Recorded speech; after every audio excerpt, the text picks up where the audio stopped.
By now, we hope that you have watched Step 1, Getting Started and About Grades.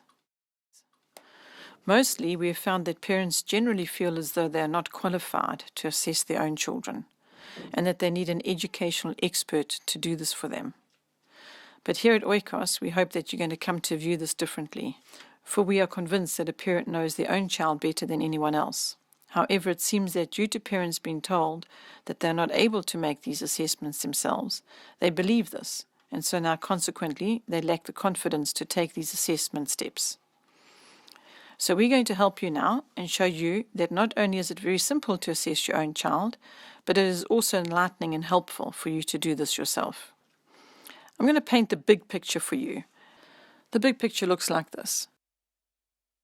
A parent help book, whichever one you have found would be most suitable for you, your Bible study resources, one of the Konos manuals for your elementary years, literature, a couple of read-aloud books, language, whichever book you have assessed as the correct levels for your children, the same applies for maths, Apology of Sciences, whichever topic-related title you've decided to go with. Then there's the extras.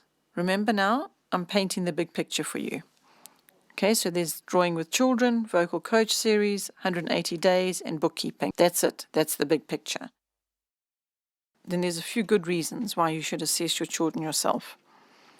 Firstly, you will get to know exactly what your child or your children's skill levels are regarding their formal learning, specifically numeracy and literacy.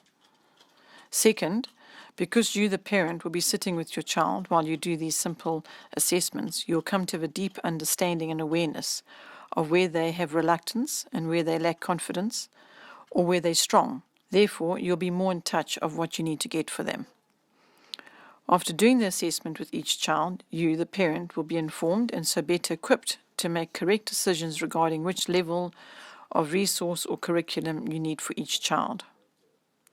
And because you, the parent, would have done the assessment, you will make wiser financial decisions and have less risk in purchasing resources, which later you may find to be either below or above your child's or children's skill and ability level.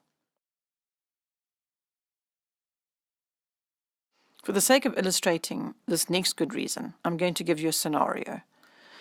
That could be that you have had your children in school up to this point, and perhaps one of your children have done very well and had good reports, and another has done not quite so well. However, when you come to do the Oikos assessments, you may find quite the opposite results.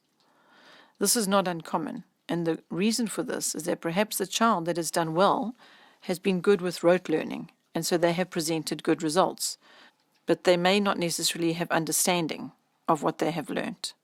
Yet the child who is presented with lower results in the school system perhaps has very solid understanding in what they have learnt. So now, when you come to do the assessments, you may find that your good results child has huge areas of lack or no understanding at a lower level than what you currently believe that they are achieving. So by doing the assessments, you are gaining the opportunity to be able to now slot each child in at their personal level of understanding, skill, and ability.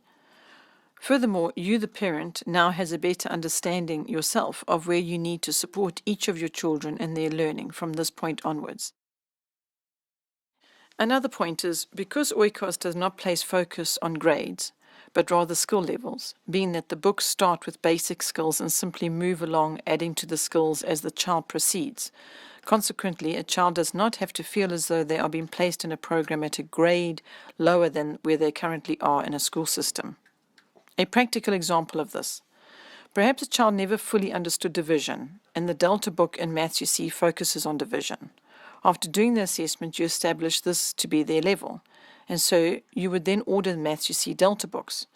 It is not about what grade level this book is at, be it grade 4, 5, or 6. That is irrelevant.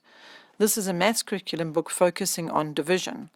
What matters is that if a child is not managing fractions, it is likely that their division skills need further practice and support. This is what you would have discovered while doing the assessments yourself with your child.